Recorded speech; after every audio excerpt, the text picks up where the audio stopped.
thank you so very much for tuning in to another episode of Real Solutions. I'm your host, Anna Aquino, and I am very blessed to have some fabulous ladies with me today. We're going to be hearing their stories and talking about pro-life, pro-choice, adoption, and all that stuff in between. But I want you all to remember as you listen to their stories that the reason why we do these shows is because I believe and I know that we have a real God that works in the lives of real people, and He gives us real solutions. So be excited for what's happening today. Now we have Allie, Connie, and Stephanie with us, and we are going to hear their stories before we start going into some things. So Allie, let's start with you. Where do you get in all this? Yeah, thank you for having me, by the way. This So was much a lot for of being fun. here. So basically, my mother was a typical young teenage girl on the cheerleading squad. She's in her senior year of high school. Some people invited her to a party, a boy in particular. And of course, you know, she went, there was drinking involved. She really wasn't paying attention to what she was drinking. She was just trying to obviously fit in like a lot of teenage girls do. And became extremely drunk, passed out, and throughout the night, I believe the guy was trying to make advances on her, but she didn't really want anything to do with it. But unfortunately, she drank way too much against her better judgment, and when she came to, she realized that she had been date raped. Wow. Sorry. Oh, wow, wow. So anyways, that happened, and it was the moment that she tried to just, you know, kind of block out. Wow. But later, obviously, she had a missed cycle, and she took a pregnancy test, and to her surprise, she was pregnant, and she was devastated and shocked and unsure of what to do. She was living with my grandmother, who was a wonderful lady, but at the time, you know, was going through her own struggles. So through this, she talked to obviously her friends and had decided that she was going to have an abortion. It seemed like the right thing to do, but thank God her best friend, it just kind of struck a chord with her, and she didn't feel right about it. So she told her parents about it and just telling them about what my mom was going through. So through a course of time, they sat down with my mom and let her know that, you know, there's another way. Yeah. You don't have to go through this. Obviously what happened was horrible, but there's another way, and we will help you through it. So in the process, my mom actually moved in with them. Wow. They took her in, they prayed over me, you know, while I was in my mom's womb every day. And don't ever discount those prayers. Yeah. Because there's times in my life, you know, you have hard things that happen, and I think back on, because I know the people who took my mom in, and when we talked, and she told me, you know, I prayed for you every day, I prayed for so you. Beautiful. It's like, I feel those prayers today. I know I have a purpose, and I'm here for a reason. Absolutely. So don't ever discount that. But anyways, long story short, my mom didn't choose abortion, obviously. I'm here. She gave birth to me. She did later move back in with my grandma. And my grandma started going to church. My grandma gave herself back to the Lord. Amazing things happened. So I feel like in the pro-life, pro-choice debate, people want to debate it all the time, and one of the big things they want to debate is rape. And it's such a small incident. It does happen, unfortunately, but it's so small in the grand scheme of things. But that's the one thing that they always want to try to pinpoint. And I'm like, I'm here to tell you that I'm a person, and that may have been the way I was conceived. Right. But God had already had a plan for me and a destiny, and He knew what I was to walk out on this earth. So I'm so advocate about it. I feel like it's a way for me to slap Satan in the face and say, you tried to take me out, but I'm not going to let you do it to other women. Amen. That's beautiful. Thank you so much for sharing with us, because that is just beautiful. I'm trying not to cry. I know. That is just so beautiful, and I think I mentioned this very, very briefly. I certainly was not anywhere near the situation that your mother was in, so I don't want to belittle. But my oldest daughter came at a time when we weren't planning her. She was an unplanned pregnancy. It was 6 months into our marriage, and we were unemployed, living with my parents, and we didn't know we had health care. And she is one of those world changers And I look at her, and for the brief instant, I thought, how can I do this? Because we were just young and didn't know what we were doing. I'm so grateful for her. And I'm sure that your mother is able to look at you now and be like, wow, I'm so glad I made that choice. And go blaze a trail, excuse me, go blaze that trail that God has for you. So that is just amazing and beautiful, and that's awesome. Connie, you want to share your story? I'm already emotional now. Thanks, Allie. Girls and emotions. I know. Okay, so I was married when I was 19. 19. And in that marriage, I got pregnant, and I have an 11-and-a-half-year-old son out of it, and that's awesome. And then we got divorced. And so after that, because I had already been hurt a lot through my life, I honestly made the decision that I was no longer going to allow a man to hurt me, and I was going to kind of flip that role around. Not that I was going to go out and try to hurt people, but I was going to just get what I can. And that's really the choice that I made. I was like, you can't hurt me anymore if the ball's in my court. So that's kind of how I decided I was going to live my life. And so I did that for a couple of months, and I thought everything was working out great. And then I found out I was pregnant.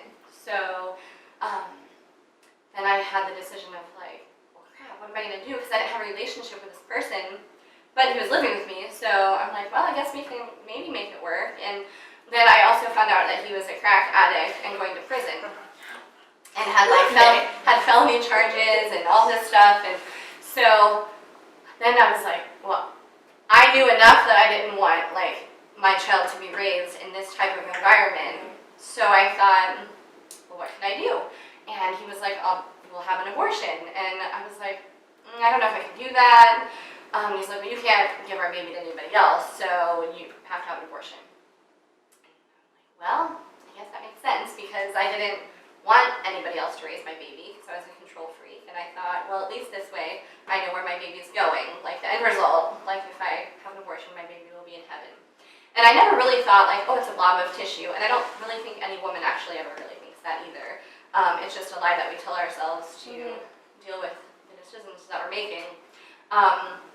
So anyways, so I decided to have an abortion, and I made the appointment, and I called somebody and didn't lie to them, but I just decided not to tell them what I needed the money for, and they didn't ask, and so I got the money and I made the appointment. And I was driving down the road one day, and I was at a stoplight, and it was just, I mean, literally there was nobody around. It was me and the stoplight, and there was no cars around. And I like put my head on the steering wheel, and I banged my head, and I was like, God, if you're real, I don't want to do this, but I need you to tell me what to do, because I can't do this. Like, I was already a single mom, and I just wanted to make sure that everyone understands I was a single mom because my ex-husband was deployed to Iraq, not because he was just choosing not to be around. So I want to make sure I make that clear.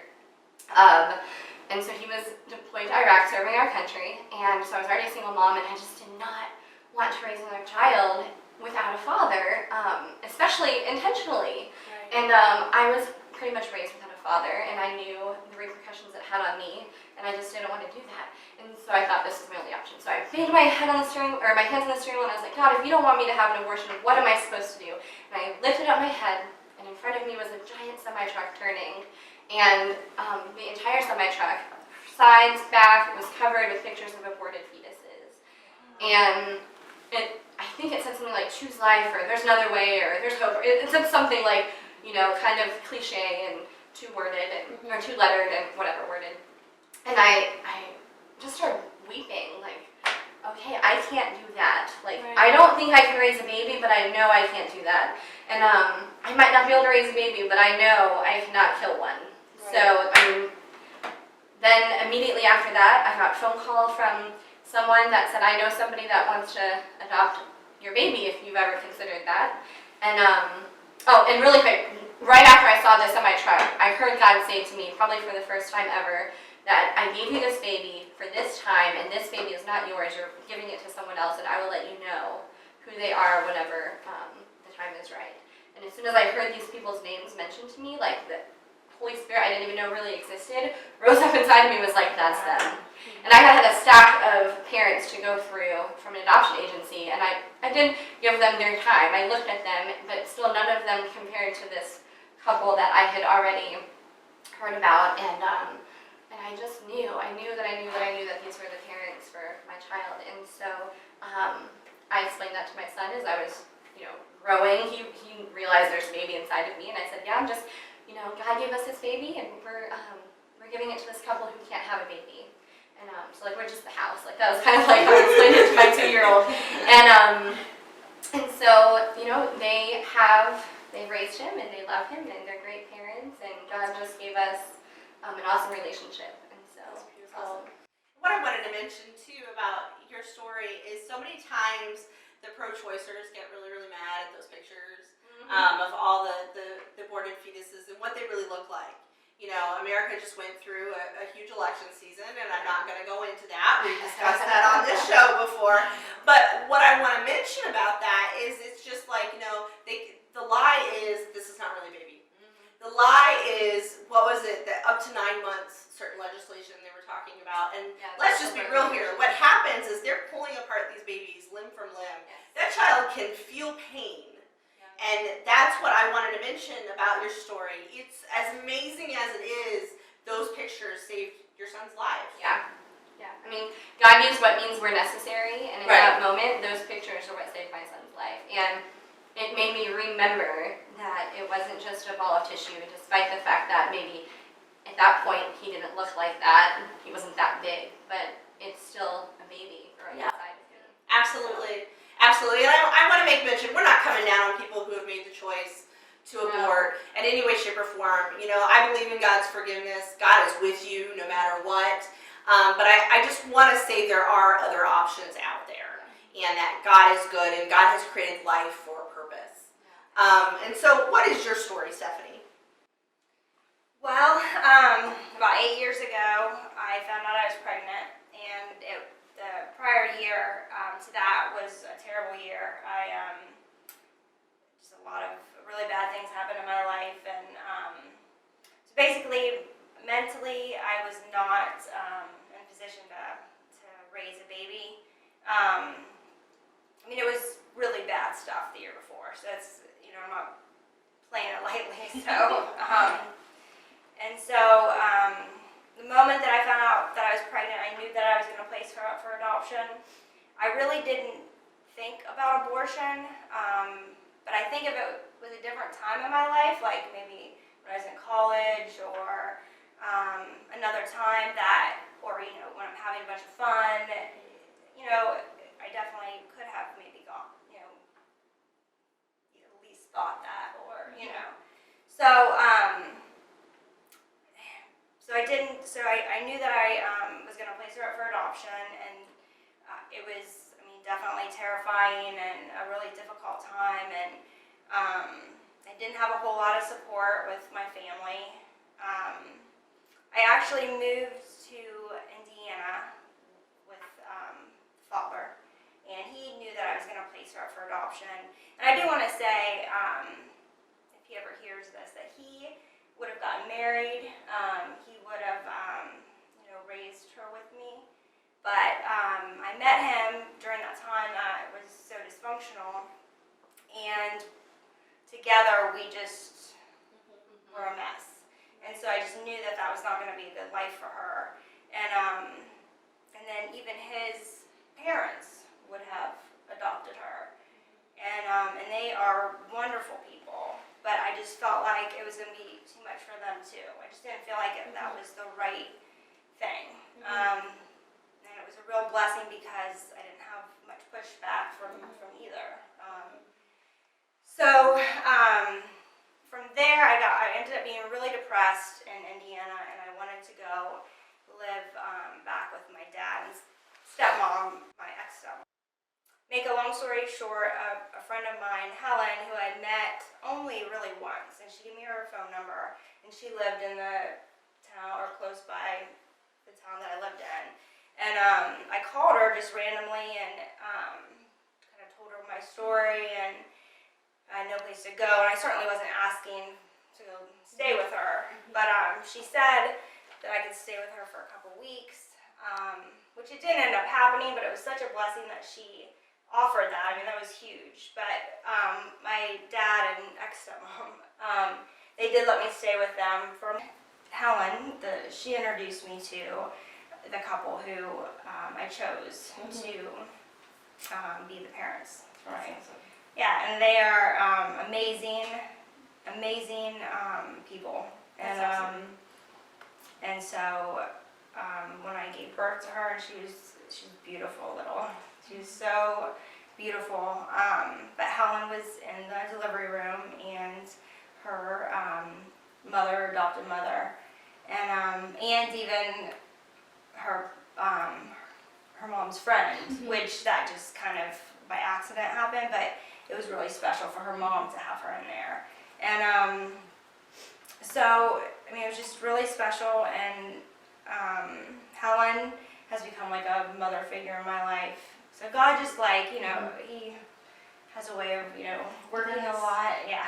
He does, and he has a way of working, just making things work to his glory. Yeah. Right. And so many times that God is just so good and he works. Now, do any of you ladies want to say anything to some of, just, briefly to some of these people? So many times we hear in the media that they want to just exalt that this is my choice and I chose to do this and I should just all have a parade after me and given participation medals too. Sorry that came out. But because they've made the choices that they've made. I think the hardest thing with our society is we want to have convenience. When you have a pregnancy, an unexpected pregnancy or an unwanted pregnancy, it's not going to be easy. No. Carrying that child isn't going to be easy, and a lot of people, they don't want to deal with the hard, so this is a quick, easy in their mind. Abortion, just get rid of it. Nobody even has to know if you get it done soon enough, right? You don't have to talk about it. But we can't be a society of that. I mean, we're allowing murder to be acceptable because we want to be able to live our lives with convenience. Obviously, we changed the wording from baby to fetus. Yeah. So, the younger generation that's growing up and all they're hearing is fetus, they're not even registering, that's a baby, this is how, conception happens. And from the moment there's a heartbeat and DNA and all this stuff, and it's just really sad. It's almost just like used as birth control. It is, I know. And I wanted to mention this too because we are all women of faith. And so many times I've heard the statistics for women to have abortions that are Christians.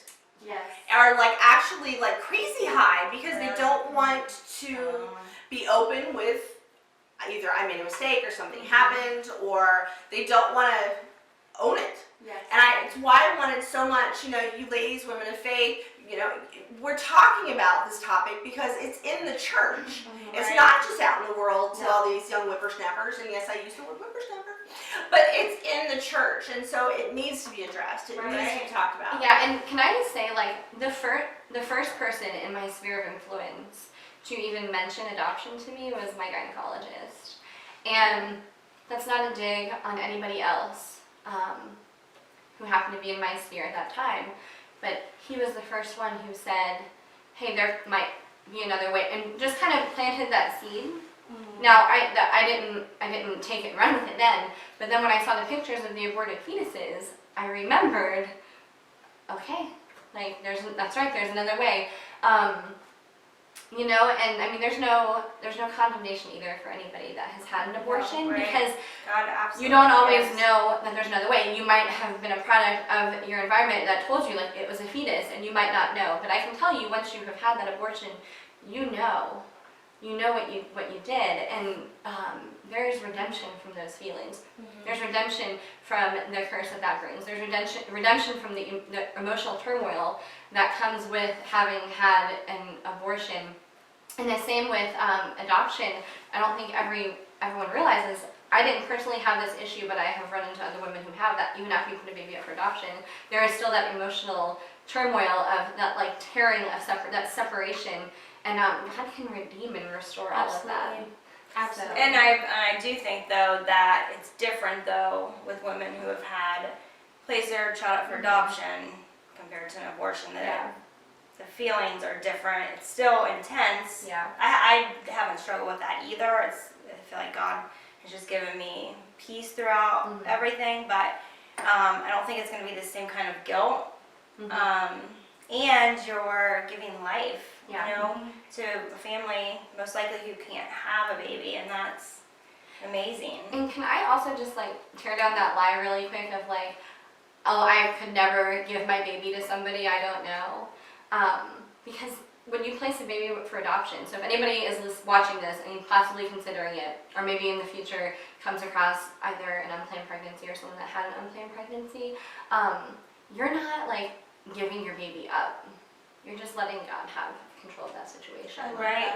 And it's your choice. Like, you Yeah. pick who you Yeah. want. It's not like you go to the hospital and the baby's ripped out of your arms and I mean, It's you're not in like the control. movies, like Right, you're in control Yeah. of everything. And if you want to have an um, open or a closed adoption, Right. depending on your situation, you can. How open does that need Right. to be? You get to decide that with the adoptive parents. Like, you in the Right. end, you have the final decision. Right. Because- Like, I get to see my daughter every 3 months and then sometimes even more, like, you know, through sports activities and I've just been blessed with she's got really good parents, but And I don't have that. Like, I've never physically met him in person yet, but we have an ongoing like Facebook relationship, which is awesome because it's like I get to see updated pictures like every other day, and so that's really cool. And I know that one day I'm gonna get to meet him, and it's gonna be sooner than later, so that's awesome. Yeah. Yeah. that. So. And also what I love is this is how God designed things. When there's problems and issues, it's our job as men and women to grab arms with you and say, Yeah. what can I do to help Right, you? yeah. It's not our government. Yeah. Thank No, you. don't on. let them step in and tell us what we should be doing. Killing your baby? Yeah. Is that really what we should be doing? No, we're failing our own selves because Yes. we don't want to deal with the problem either, and that's horrible. We need women to rise up and to link arms with each other and help each other through these difficult circumstances because life is hard and it sucks sometimes, but we can get through it, Yeah. and that's your Right. testimony, and then you can help other people. And it's the women of faith and the people of faith that really need to rise up and grab these Right, women out of the pits of absolutely. hell, because the government's not going to do it. I mean, that's going to cost them more money for there to be another human being on this planet, right? I mean, that's who, Right. like, we need to go Well, out there, that's just like a you whole said, other and agenda. grab, I won't and talk grab about the it. women and pull them back I'll save into you from life. it. So, Well, that's something that I've talked about on numerous occasions. You know, sorry to plug my book, but it is my show. I can. That cursing the church or helping it, exposing the spirit of Balaam. That's the whole point. Is That's what I Jesus? was gonna talk Jesus about. was moved with compassion, yeah. and in all of your, and that's where the healing signs, wonders, and miracles occurred. Is when he was moved with compassion on the crowd. And so many times in the church today, we like to say, well, they have a problem and we don't, and we're fine. And so we don't get messy. We don't want to be moved with compassion. And in your story, you had people, your mother, Yeah. were moved with compassion to say, you can come live with me. I will fight for this child's life. You And had me. people in your life. You had people in your life that said, I will fight for this child's life. So I think that the church has a responsibility to say, I see that you're struggling. Let me do something. Let me help you. Let me be that person that you can call at midnight when you are crying. You know, let me buy you a package of diapers if that's all I can do. Right. We have an obligation to stop sitting in our padded pews. Here I go. Stop sitting in our padded pews and start doing the gospel. Yeah. Exactly. And just as a good example of that, the parents who adopted my baby, they're Christians, and after I had him, after we all met him, after we spent time with him, they came to me and they said, if you want to change your mind right now, we will help you. Wow. Like, how selfless is that? Like, they get to hold their son finally, and then they decided to lay him down and say, if you need our help and you want to change your mind, you have a choice. Wow. And in that moment, I was like, no, like God already told me what the plan for this baby's life is. But thank you, like you know, and that just showed me like why isn't every Christian that way? Right. Like, you know what? Yeah, you might be doing something that you shouldn't be doing, but can I help? Right. Can I help? Yeah. Can you help with anything? We Like, can't there's wait for single people to moms, be there's perfect before we Right. say it. Well, and I like think people walk into don't our open church, up. they need help. Like, That's what we're supposed to do is help them. sometimes people don't open up about pregnancies or anything a lot of times because it's this perfect persona. Yeah. We're not Betty Crocker. Yeah. And we don't sit around with Christians have a lot of problems. coiffed hair. I mean, I want to thank you all for joining us today. I hope that there were some blessed. I hope that somebody out there heard this and maybe they realized that adoption really is an option, or to raise that child even if it isn't convenient, because life is a good thing. And I want you all to remember that God has awesome plans for your life, so you better get excited. Thanks for watching.